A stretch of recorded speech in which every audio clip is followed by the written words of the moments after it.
Hello, I'm Mantastic and Fantastic, and today I'm going to be reviewing the Heroine Rare Egg Machine that is coming to North America on Monday. So, the Heroine Rare Egg Machine is a special machine that is separate from the regular REM in that all the cards that come out are unique to this one in particular, in addition to costing 10 magic stones per attempt. Now, doubling the magic stone cost may feel off-putting to some players. However, what I want to stress is that all the cards here have unique kits in that their active skills or awakening setups or even leader skills are interesting in that you can't really replicate them anywhere else. And because of that, they offer a different layer of utility that you won't be able to bring otherwise. So even though it does cost twice as much, all the cards have value to some degree. And the fact of the matter is, because they are unique, it is going to help you when you're pushing through content in the future. So another thing I want to point out is that all the cards, since they are costing 10 magic stones each, are actually going to be worth 15,000 or more monster points. So if you are looking for a purely monster point of view, this is the best time to roll them because everything is going to come out at an augmented value, because the regular rare machine may come out at 3,000 to 5,000 on average, let's say. So, as an overview, there is one 7-star, 5 6-stars, and 5 5-stars available. So naturally, they have different roll rates, so you can expect more of the 5-stars than the 6, and of course, very few of the 7-stars. So, I'm going to be using this new format because I feel like it was successful in previous videos as well as articles, so it's just going to be me summarizing the pros and cons. If you do wish to read the corresponding article, feel free to check out the YouTube description down below. It'll take you to this article. You can read at your own pace, as I may or may not necessarily touch upon every single detail because there's a lot to cover. So, the very first card you could roll is the 7-star Ilmina. I may have said that wrong, but Ilmina is unique for many reasons. Not only does she have 4 skill boosts along with a plethora of beneficial awakenings, but she also has 100,000 true damage to all enemies and the ability to change the board to fire and light orbs on only a 13-turn cooldown. So this is actually quite a powerful active skill because it fills 2 important roles. Now you may not necessarily need both roles at every single opportunity, but more often than not, you are going to actually need, greatly benefit from it, because what you can do is true damage the high defense floor, you have a board change, and then you match your orbs on the subsequent floor. That means you've essentially killed 2 floors with only a single active skill. So there's a tremendous amount of value there because not many other abilities can have that claim to fame, so to speak. So, from a leader skill point of view, they provide 3 times attack and 2 times recovery when matching fire and light orbs. In addition, they also change the board to 7x6. So, dual Ilmina leaders produce only 9 times attack, 2 times recovery. So that may seem lackluster. However, what you need to keep in mind is that they are meant to be paired with another leader. You don't want to run 2 of them. You actually want to pair with someone like Ilm for the highest damage possible, Ilm for the most highest reasonable amount of damage, Kenshin most notably because Kenshin can match more than 3 color crosses, so that would actually be the highest amount of damage available. You can also pair with a Tsubaki if you want another layer of damage, or finally you can pair with Minerva for the lowest layer of damage but the most stability in terms of a defensive multiplier. So another great benefit of Ilmina is the fact that they are easy to activate. Because they're easy to activate, it's just going to make going through content quite smooth, because on a 7x6 board we actually have 42 orbs, and from those 42 orbs I'm very certain you're going to have at least a fire and a light combo hiding somewhere. So you're basically going to always activate your leader skill every single turn, and in addition, when you do use your your board changer, you're going to have a board flooded with your 2 colors, and you actually will deal quite spectacular amounts of damage even though your multiplier may be a little lower than other teams. In addition to those benefits, the 3 killer awakenings of Attacker, God, and Dragon do provide large passive damage to a variety of encounters. Because of the way killer awakenings work, you can't actually turn them off, so it can be problematic if you're trying to control your damage. However, in dungeons where damage control is not an issue, she is going to work wonders for you, because she will be able to hit significantly harder than your other cards, and you are going to be able to sweep the floor with less orbs matched. So in terms of her downsides, she doesn't have any skill bind resist, but again, if you're pairing with other leaders, those leaders do have skill bind resist, so it's evens itself out. If you play co-op, again, that should not be an issue. Like I said, the Killer Awakenings have a little less value, well, are going to hinder you when you're trying to control your damage.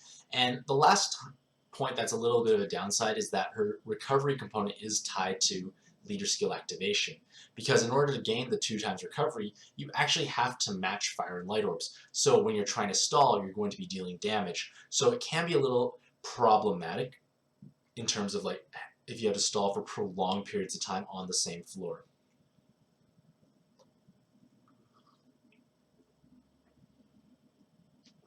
Next is Mary, whose name I don't want to try and pronounce, and they actually have, at first glance, a very interesting looking kit. They have 5 water rows, so you know for certain that she's going to be wanting that row playstyle, and her active skill changes dark and hearts to water, in addition to providing 2+ combos for a single turn on a 12-turn cooldown.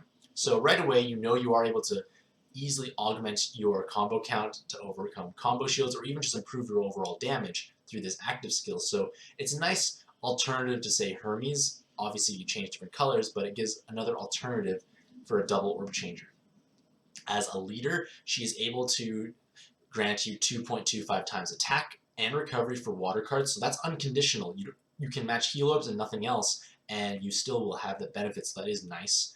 In addition, you actually gain 3 times attack when clearing 6 connected water orbs, and maximum 4 times with 8. And furthermore, there's no Skyfalls allowed. So dual Mary leaders will actually produce 100 times attack, 6.25 times recovery, and no Skyfalls. Now, in terms of the pros, you actually have tremendous damage potential. You only need 8 orbs for 100 times damage. So now we compare that to, say, Sarasvati, who was previously the best glass cannon leader to a certain extent from an activation requirement point of view, and Mary requires 1 less water orb, and she can form a row at the same time. Sarasvati would have to space out her water orbs. So now you actually have significantly higher damage because of basically 10 row enhances between the 2 leaders, and less orb-hungry nature. So that is incredible, to be honest. Like, it's going to be dealing so much damage with so few orbs, and that's kind of silly. It's like almost the next stage of power creep. In addition, there's no active skill required for damage, and if we're comparing it to, say, other notable leaders like, say, Awoken Liu Bei and Awoken Cao Cao, they need active skills to trigger their full multiplier, whereas Mary does not. You will have actually 49 times with just a single row of water orbs, and you don't actually have to use an active skill, so you can easily save your orbs because of the no Skyfall clause. Because with the no Skyfall clause, there's no chance of orbs being matched accidentally, as well as having a great amount of damage control, because you can choose to either trigger, say, just 6.25 times water damage with not connecting 6. You can connect 6 in a blob instead of a row. You can make a row. So you have some damage control, and the fact that there's no Skyfalls. And what I want to mention is that the no Skyfall clause means that they actually will form the fastest farming leader in the game. Because Awoken Liu Bei, while being amazingly proficient at what he does, struggles from a time-saving point of view when you factor in Skyfalls. Because you clear the whole board of wood orbs after using Zeus Dios, and then 30 new orbs fall down. But those 30 new orbs, is a good chance some will actually trigger a match and add unnecessary time to your activation and your clear times. So that may seem very nitpicky, but in all honesty, there are a lot of players who play Puzzle & Dragons to a certain degree that are very hardcore, and those players tend to repeatedly play dungeons over and over again, like sometimes hundreds of times for an individual dungeon. And even if you shave off, say, a minute per clear, that is a tremendous amount of time saving, because that adds up to hours and hours of playtime you could have spent elsewhere, of course. So Mary is going to become the most coveted prize for a lot of players, because if you are fortunate enough to have the Toshiros from the Bleach collab, you are able to basically mimic that Zeus Dios board and simply swipe and clear off everything.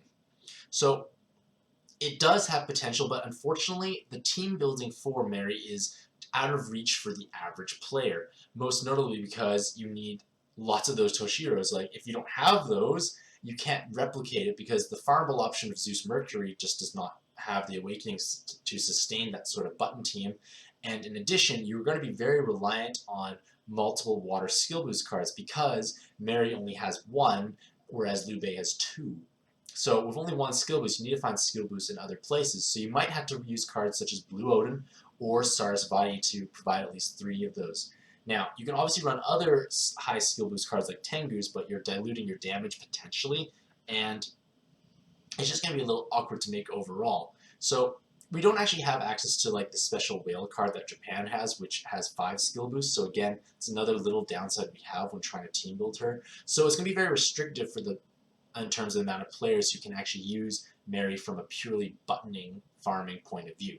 Now, another downside of Mary is that she has no bind immunity, whereas Awoken Cao Cao and Liu Bei are bind immune, so you have another hurdle to overcome in terms of team building constraints when playing through dungeons that have water, wood, or leader binds.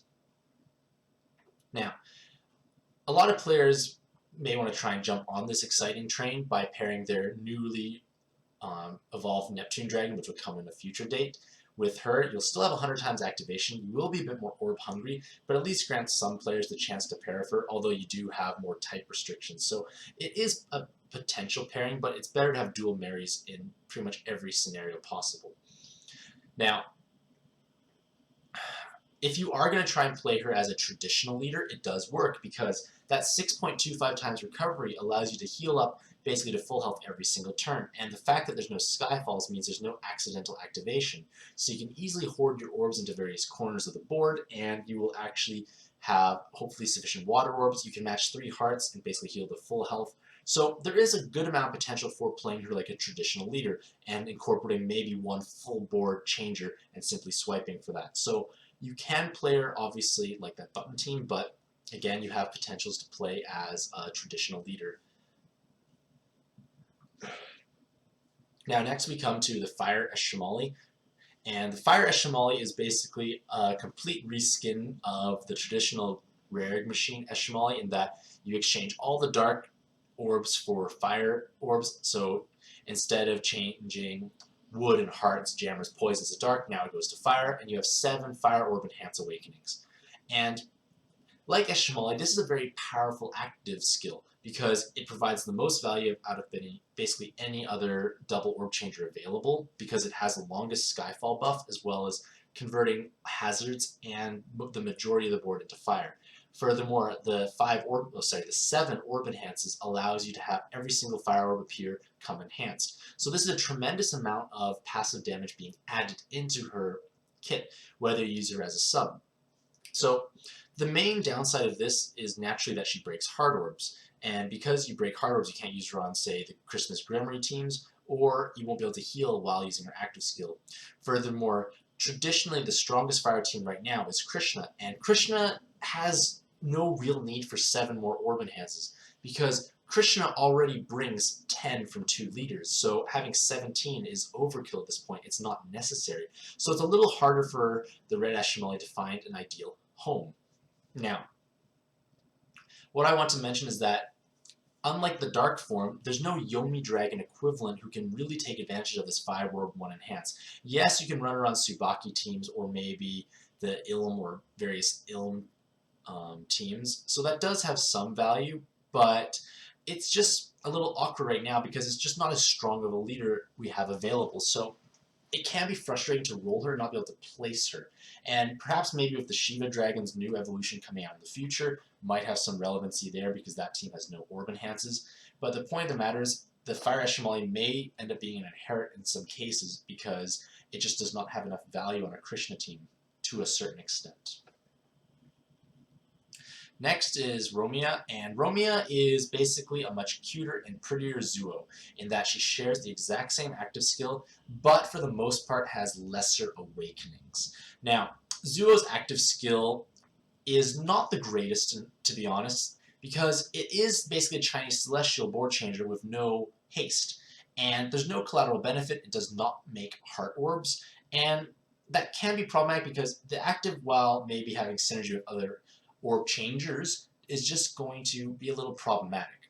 Now, as a leader, she does form a 7x6 board, but it's just an awkward pairing because her activation requirements is 2 wood in the dark or 2 darks on a wood.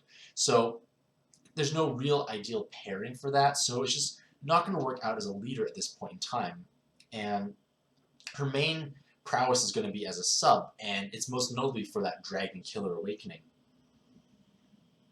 Now, the fact that she is wood typing is beneficial because you can use her on Awoken Lubei teams, because on Awoken Lubei teams, she will provide that Dragon Killer, which will enable you to actually kill off a lot of content, which coincidentally happens to be very dragon heavy. So if you don't have a Lisa, this is a good alternative.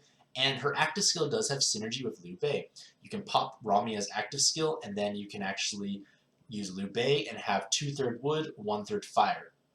From there, with her time extends, you actually would be able to match enough combos, so this is a potential way to overcome combo shields.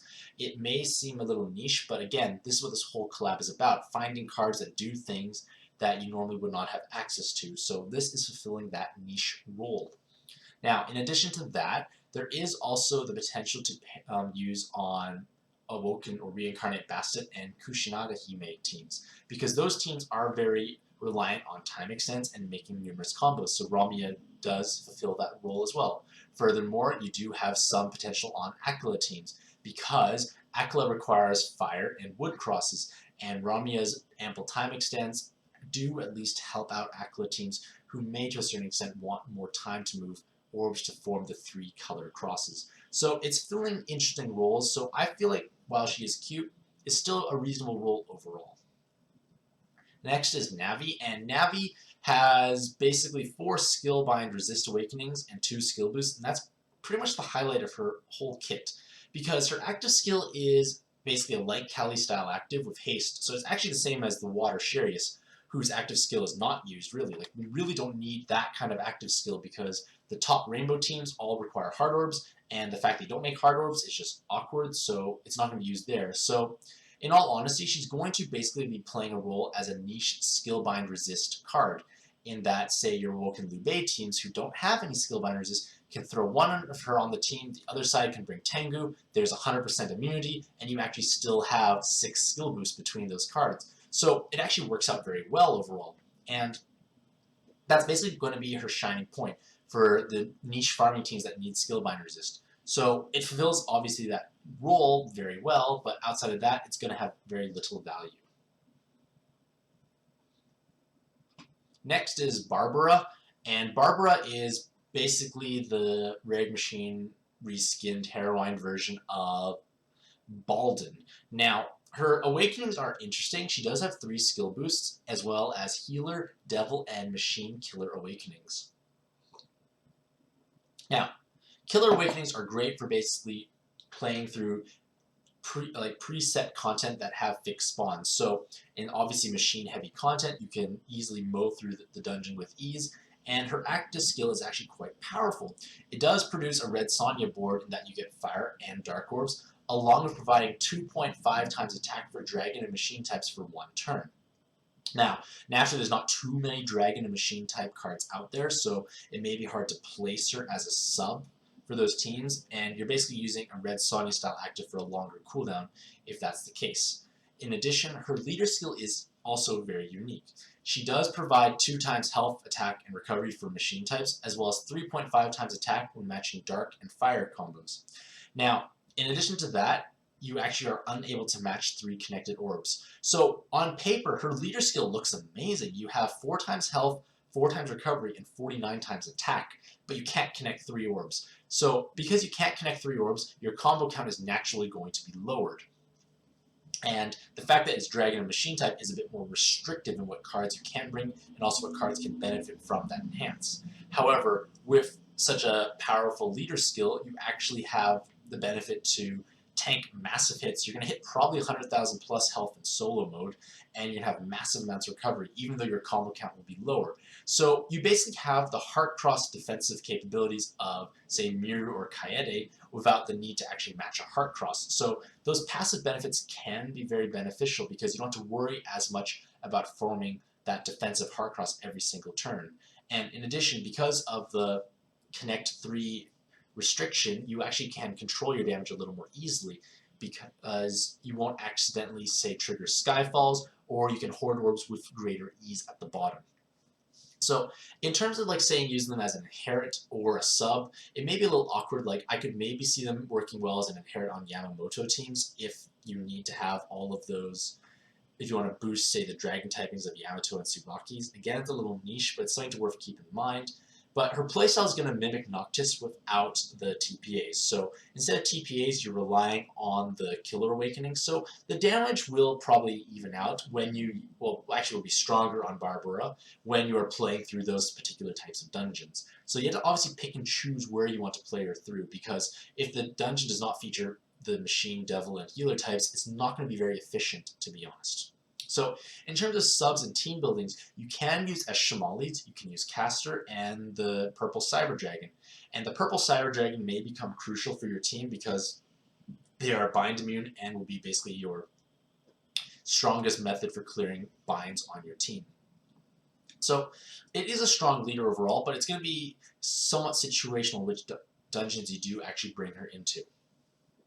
Next, we're into the 5-star world category, so these should be a bit more common overall, and we have Sheena. Now, Sheena has a physical and machine killer awakening, so again, somewhat niche killers, but beneficial when you can take advantage of them. Her other awakening skills are 2 rows and a skill boost, so we kind of are getting the implication that she wants to be used on those row-based teams. Her active skill generates a full board of light and dark orbs, so this is the first time this has ever been done, so we actually have a new active skill, so that is great. It's a brand new type of active skill we can benefit from. However, right now, the strongest teams that could potentially take advantage of this are the reincarnated Vitra and Indra, who are alright to be fair, but at least that dragon typing allows her to be used on them. So again, it's probably their best full board changer available. Now, they may not have necessarily the most usages on most other teams, unfortunately, because that dragon attacker typing does restrict her on what teams she can be fully utilized on, because she can't be used on, say, Yomi dragon teams who require god typings. All the devil teams can't use her, so it's going to be a little hard to place her on a team efficiently. And I feel that she may potentially be just pushed into an inheritance role, because with the changes to skill inheritance now, if you inherit Sheena onto a dark card, you actually transfer her stats, so that can be beneficial and make her more appealing than the other Sonyas to inherit, just because you get the stat bonuses. So unless we start getting maybe stronger leaders than reincarnated Vitra and Indra in terms of the fire light usage, Sheena might just simply be an inherit option.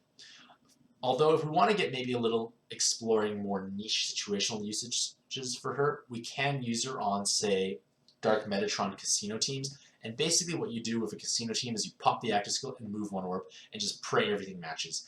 That has no implications on regular content, but has uses in ranking dungeons. And in addition, those killer awakenings can help you bypass certain bosses in ranking dungeons, so again, it may be situational for that in the future. In addition, you can obviously use Sheena for bi-color board changers for light teams that don't have access to Ilm, because outside of Ilms, you have no other way to produce a bi-color light board.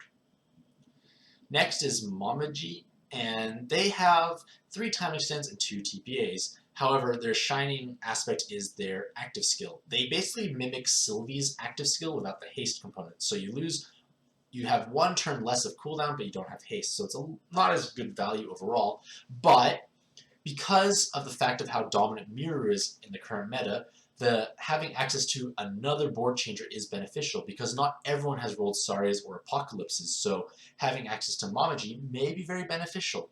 Now, in terms of ranking the board changers available, I'd say they actually have the worst one, just because they only combo with Fuma, and Fuma is not a very ideal card to run in most cases, just because his active skill only changes wood to light. However, if you are forced to run this as your only board changer, you may have to actually use Fuma in this scenario if you really need that burst combo potential. Now,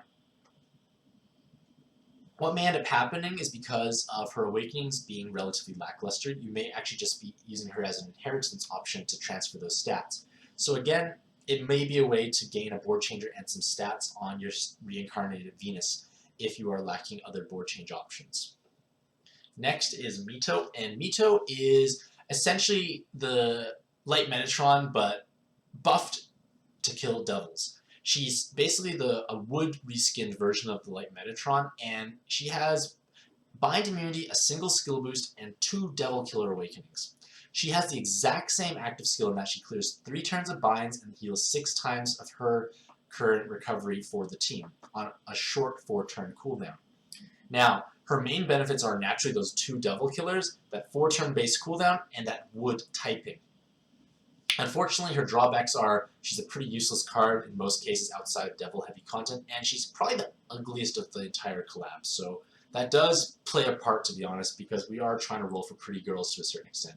So, Light Metatron has basically been a running joke in the Puzzle & Dragons community in that she's received countless insignificant buffs over time that try to make her useful but never really do, and Mito will be useless outside of Devil heavy content. But what I want to stress is that she's going to become a very powerful sub on Awoken Liu Bei teams, especially Awoken Liu Bei teams that are buttoning through Devil heavy content.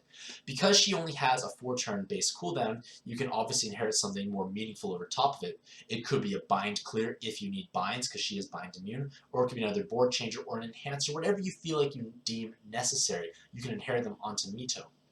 Now, that wood typing means she can be fully utilized on the Liu Bei teams, and Liu Bei is able to allow you to achieve 64 times damage, and with the 9 times damage from the dual Devil Killer Awakenings, Mito is going to be hitting for 576 times damage. So she's going to pretty much obliterate any devil in the game. So it is a niche usage for her. However, pretty much everyone has access to some sort of Awoken Liu Bei style team. If you have, say, a Perseus, Green Odin, or an Australis, you can pair with Liu Bei's and have button farming potential, and Mito will at least allow you to farm devil heavy content with ease.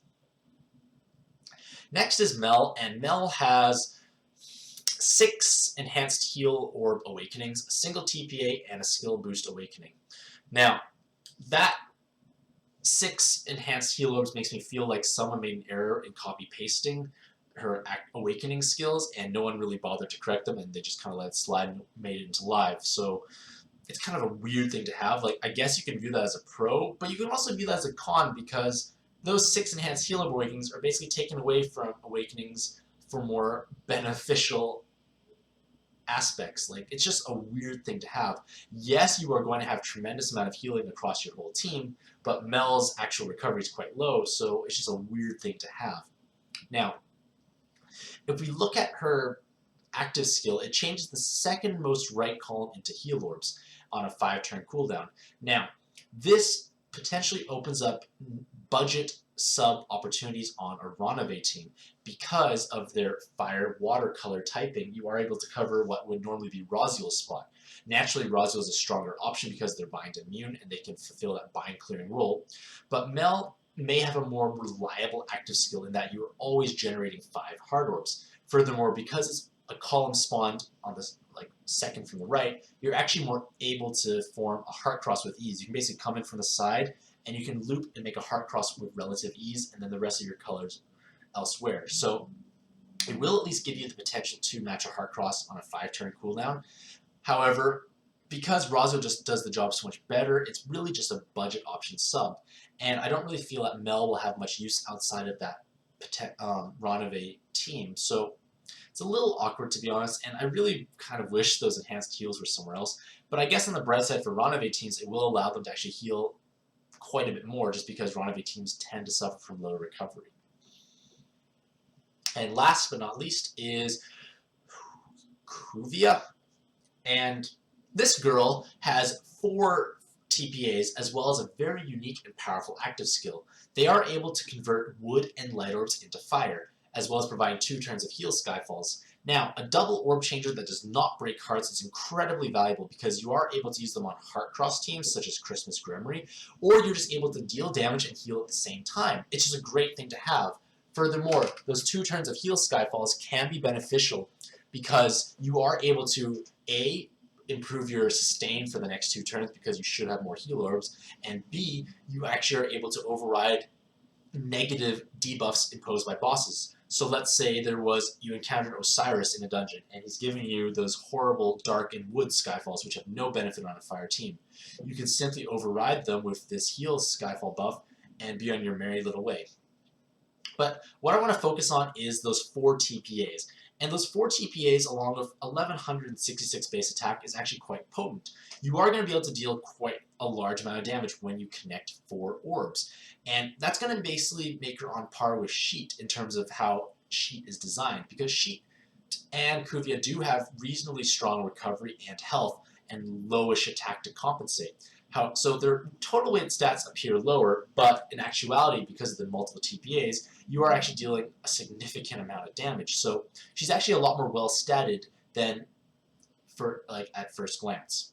So it's actually a little hard to find drawbacks to her, because I could say there's no skill bind resist, but it's not that big of a deal, because when you are using her on, say, a reincarnated Shiva team or the future Shiva Dragon teams, she's going to be dealing tremendous amounts of damage while having that powerful active skill. And that powerful active skill, that powerful active skill you can inherit around onto other teams. So let's say you're playing Krishna, who's a row-centric team. You can easily inherit Kuvia on top of, say, Ares or other orb changers, and you basically upgrade their active skill while taking advantage of the other awakenings that those cards have, as well as not breaking hearts and having different board change combo synergy potentially. So overall, I feel like this is probably one of the stronger 5-star roles, and they have a lot more value right away for a lot of teams, because you could still run them on Krishna if you really wanted. It will provide one card of significantly higher spike damage. So this is an exciting card overall. And that basically just brings us to the conclusion of the Heroine Rare Egg Machine. Overall, it does provide a lot of value, because everything is unique and different. And I want to stress again how important it is to have unique and different cards, because when you are moving forward into more endgame content, we need to have cards that fulfill different roles, provide different amounts of utility, or fill different niches. And this Rare Egg Machine fulfills that beautifully. And that's why I'm encouraging you to actually roll in this collab. Yes, it costs 10 magic stones, so your rolls will be the roll numbers will be limited, but you also have to keep in mind that you're also going to have a lower chance of rolling duplicates, because let's say you roll 3 times. You're probably not going to get any duplicates, and all 3 cards are going to have value to you to one degree or another, or they'll have value later on. So I do encourage you to roll heavily in this collab, and I actually plan on rolling this one with my magic stones, so I will post my rolling videos at a future time, so look forward to that. So let me know what you think about this Heroine Rare Egg Machine. Do you think it's worthwhile? Do you think the 10 stone cost is justified? And who would you like to pull most and why? Let me know in the comments below. I hope you have a fantastic day. Best of luck in rolling, and happy puzzling!